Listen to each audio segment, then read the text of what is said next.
situations. Specially built receivers are automatically activated to warn of the impending hazard. Tests of these receivers are normally conducted by the National Weather Service every Wednesday between 11 a.m. and noon.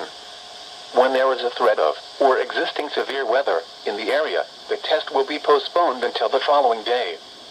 This ends the test of the NOAA weather radio warning alarm.